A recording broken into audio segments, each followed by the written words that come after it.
that's before them, because they want to make God happy or stop him from being sad. They want to please Allah. So human wisdom and all the rest of it gets thrown to the side, right? Islamophobia is a load of crap, absolute load of crap. It's not factual, it's not functional, it's a way of shutting people down from the reality and the dangers, the real life, day-by-day dangers of Islamic beliefs. They're flogging Sheilas all over the world, they're killing their own people all over the world because of Sharia law, right? Now we've got Sharia law. They're living Sharia law in Western countries like Australia, in their cell groups, right, in their communities. And he'd know all this. You can see by his countenance, there's a lot more going on in his head than what he's able to communicate, right? Oh yeah, he's in a daze. This guy's punch drunk because it's manifested. You see, Albanese, Wong, and who's that bloke that led in the ISIS brides, Tammy? Tony Burke.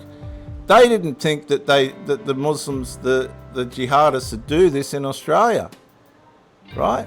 That's how cognitive dissident they are. But this guy'd know more than all of them, along with Marine Faruqi and these other fools. They would have known things and seen things that we wouldn't even be able to comprehend. We're a great. Like, I genuinely, to my bones, believe this is a great country. Like, I've been able to do stuff I could not, if my parents had made the choice. Ladies and gentlemen, just a reminder, the question was, what are your constituents, Muslim constituents, saying to you about the Islamic jihadist massacre? And he's done everything but answer it. Listen to the blah, blah, blah. To stay where they were, I wouldn't be who I am today. And it's all because this country gave us a great chance. And so we've got to commit to that. But people are grieving, people are mourning. We should recognise that. Another thing I just want to stress too, Laura, is, you know, at a time where people are grieving and mourning, we don't need more anger and hate. Yeah. Oh, yes, we do. Oh, yes, we do. I'm sorry, buddy. Oh, yes, we do. The problem here is the Islamic jihadist anger and hate towards Western civilization, including Australia. And it has to be faced with the same amount of enmity. Now, Christian enmity or Western enmity towards these Middle Eastern radical fanatical murderers, massacres, will not be solved by allowing them to chop you up, blow you up, shoot you, or take your life or maim you or whatever. Now, if you can stamp this out without having anger or showing any emotion, then that's even better, apparently, right? If you've got no conscience about taking Islamic jihad front on in Australia without any anger or conscience, by the sound of it, this is what they're saying, that's the way to go. But if you think you're just going to sit there and go, well, I've got to be peaceful, when you're stabbed in the back or beheaded or shot down, don't stand there and say, well, hang on, that didn't work, because we already know after millenniums it don't work. Islamism is not going to stop, right? It's not going to stop. The jihad has to go on. It's part of the takeover. The Islamic takeover. People are feeling the way that they are. We don't push them away. We bring them closer to us. And we do that. Now, I don't know what he's rambling on about, but I've got people in my life that have shit on me that I don't want to go near with a 10-foot pole. What makes him think for 1 minute that the Jews want anything to do with the Muslims? Right? Because time and time again, let's go to the heart of it. Israel has tried to coexist with the Islamists in Palestine and all around. The Middle Eastern countries had nothing to do with Palestine because they were programmed to kill the Jews. If you look at the educational system, thanks to UNRWA, the corrupt United Nations organisation that made trillions out of it. That's why they held them in Palestine and didn't shut it down. They're so far out of doing their homework that they thought they could put in a vote for a Palestinian state. Palestine was given the land in 2005 and desecrated it. They were given agriculture, waterways, a water system. They dug all that up, turned it into bombs. They destroyed the agriculture. The Jews even took the graves with them because they knew they'd desecrate those, and they turned Palestine into a rat hole. They harassed Israel for decades, and Israel just got to the point after an invasion that, let's get it right, attacked innocent civilians. They didn't take on the Israeli army. They're not brave. These people are morons. They're weak cowards. They wouldn't face the Israeli army. No, they went and shot up civilians watching telly and having barbecues and all.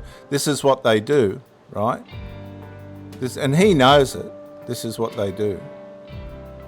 And if you think you're just going to sit there and be peaceful and wait for them to come knocking on your door, you are out of your mind. And this is where these gutless wonders need to stand up and say, we won't tolerate, and we will find you and eliminate you, deport you or arrest you if you bung this Islamic jihadism on, if we hear anybody talking about it or all the rest of it. But they won't. And you know why blokes like this won't? Because their job depends on these people's votes. And that's why he's in a trance. He's hamstrung. You can tell by the way he's speaking. His shoulders are deflated. His countenance is deflated.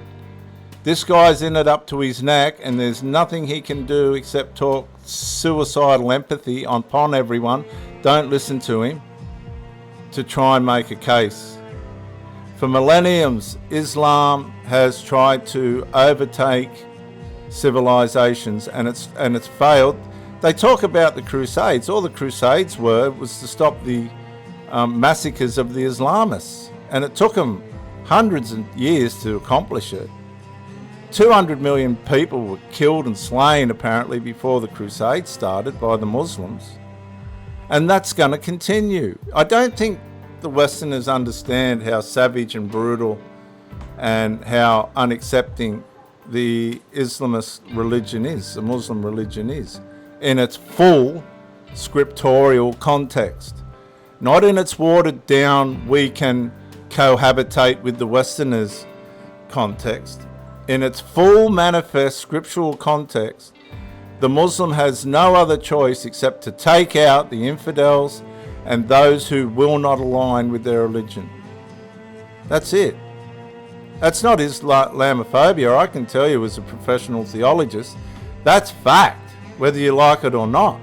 Now you can stand there and let yourself be chopped up to bits and go, oh, I didn't do anything because I didn't want to be Islamophobic. Or you can stand there with all the rough you can muster to try and save yourself and say, this don't belong in Western society. This doesn't belong in Australia. But they can't do it because they've got too many invested interests in that culture. Not just through the act of grieving and mourning, but I think building the stronger bonds that we need to as a country. And that's crap. Australia's a peaceful, happy, accepting country. That's how they got into the country. Right? Nobody's ever tried to cause trouble with the Chinese, the Muslims in any way, shape or form. But jihad, Islamic jihad demands, right, at the bottom line, at the fundamental bottom line of the bloody Islamic Muslim text, the infidels have to go. You have to take over the areas in which you are. So how do you make peace with that? You don't. They have to conquer. There's no resolve. There's no in between. There's no way of washing it over with Islamophobia and all that sort of thing. If you sit down and read the texts, right? Get your finger out of your ass and read the text. You have no choice but to say, this is dangerous. This shit's dangerous. Wherever they go, they wreck everything. It's dangerous. Right? So the ones that are showing restraint and just happy to, you know, fly under the radar and be grateful that they're in a country that's accepted them, all well and good. But for the radical fanaticals, which ain't going to change, you better have a plan on how, if your day comes, how you're going to save yourself, because they're just going to chop you up. I've been thinking a lot about like the marker in terms of leadership was, you know, if you look at the way Jacinda Ardern destroyed New Zealand and ran out. She destroyed it. Right? He can't even look this woman in the eye. He can't look the camera in the eye. He's talking shit. Conducted herself, what she did for her country. What she did to her country, she destroyed it. They're trying to sue her. They're trying to sue the woman for what she did. She was an authoritarian paid out by Big Pharma. Come on, open your eyes. After a terrible terrorist attack, and we've experienced the worst terrorist attack on our soil at Bondi, the worst time for Jewish Australians. The worst time for any Australians. Special time in their calendar. Oh, and I just think God. Their fight is our fight on this. Oh, on my anti-Semitism, God. their fight is our fight. And in doing that... Okay, so if the Jewish fight's this Muslim bloke's fight, then he has to take Islamic fundamental radical jihadism head on. Head on. We can tackle this, and we can tackle other forms of racism and division that affect other people in our community. But the biggest thing we have right now, and I just remember, as I said, the words of the rabbi who spoke with me and gave me that advice about the fork in the road. We were at that fork in the road. We're not at the fork in the road. We've gone over the cliff. Let's choose. Let us choose as a country to bring people together at a moment where our country has always tried to bring people together. The Australians have always tried to bring people together. It's radical Islamic jihadism. They're really angry. Sorry, Tammy. Yeah, they are. Have you felt that? Have you felt that directed towards you as a Western Sydney Muslim Labor MP, or have you felt that directed towards you as a member of the Albanese government? Both. They're both contributors to the Albanese pro-activism, pro-Palestinian, Muslim fundamental core beliefs. That's why he's staring into nowhere. Because he's completely and utterly hamstrung. So this, I know people will have different views. I respect that. Great thing about our country is you can express those views. Oh yeah, and you can go around shooting people as well if you're a Islamic jihadist, yeah? I don't, to be honest, I don't, this isn't about me. Well, isn't that interesting? Because the original question she asked was, what can you tell us about your constituents, Muslim constituents in Western Sydney, how they feel and what they're saying, and all he's done is talk about himself, and now it's not about him. Well, how about answering the question, mate, so we know what the Muslims are saying, because the mob here was wondering, why aren't the Muslims fucking well saying anything? I haven't seen one Muslim get up there and condemn what those fucking jihadists did. At our country. Oh, fuck. And But can you give us an idea of where you think that, like, how have you seen the anger? Where is that being directed? Oh, God. I've seen it directed at the Albanese government. 100%. And the Albanese in particular. Now, to think that one man, even if a Prime Minister could have stopped this, I don't think anyone truly believes that. He could have prevented it to a very high extent. Instead of provoking it, he did nothing. He allowed the jihadists, whether they've been active, proactive, subliminal, passive, whatever, he let it run rampant on every single Australian iconic place he could find. The Sydney Harbour Bridge, the Opera House, and then it culminated in a dead set fucking exhibition of Islamic jihadism on Bondi Beach. But it's how a leader steps up in a moment, and a lot of people We're fed up with it. Disappointed that he hasn't this week. So there are a mix of things that you've touched on in that observation. There's one thing she's touched on, and that's the failure of the Albanese government to confront Islam, be it in any of its negative forms. They let it go. Now again, he's staring into outer space. Right? This guy's in a daze. This is a really hard time for the country, with the worst terrorist attack directed against Jewish Australians at a special time. No, hang on a minute, mate. This has been going on for over 2 years. 2 years. And so there will be a mix of emotions that are there. We're all trying to do the right thing. No, hang on a sec. Let's get this straight. In our mob, there's no mix of emotions. It's out of control. The government's out of control. If you watch the Senate estimates, what's the Senate estimates? Everything's on fucking notice. They got no answers. They dodge and weave. The bloody Karen's destroyed, you know, the under 16's capabilities to learn off YouTube and everything. You've got the sex discrimination minister doesn't know what a fucking female or male is. These are the nitwits running the country. Nothing's going to be perfect.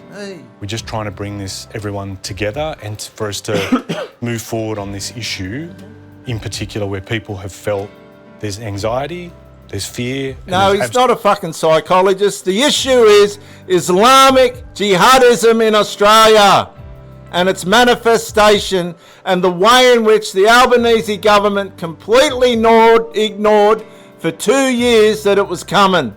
And it ain't going to stop. Right? It's going to continue. That's just a warm-up. Absolutely anger, to your point. And if you've been in public life, you've got to have shoulders big enough to you're just going to have to cop it. Okay. Right? Like crap and fucking hell, I'm not copping 15 people, particularly Jewish people, that gave us the Lord Jesus Christ, who built who our country's built on, right? And his ways, not these fucking Muslim ways, right? Our country's built on Christ's ways. And they just killed 15 of his people. The fucking Islamists. He talked about the Abrahamic relationship. God said that his seed will come through Ishmael. And that through Isaac. And Ishmael was going to be nothing but a pain in the ass. And that's exactly how it turned out. Christ came through Ishmael and through Isaac. Christ came through Isaac, and all Ishmael's been exactly what God said, is a pain in the dot. When you ask me the question about what's directed to me, I'm not looking at me. And people will say their things. We don't give a shit about you. We're trying to fix a problem, a death cult in Australia. But I think what should guide us, like what we should utterly be focused on, is bringing people together, and we can do it. Hang on a minute. We've always been focused on that. That's what Australia does. That's what the Constitution's based on, the Christian Constitution. But Islam will not have it. Can't do it all perfectly, but commit to it. Commit to doing better.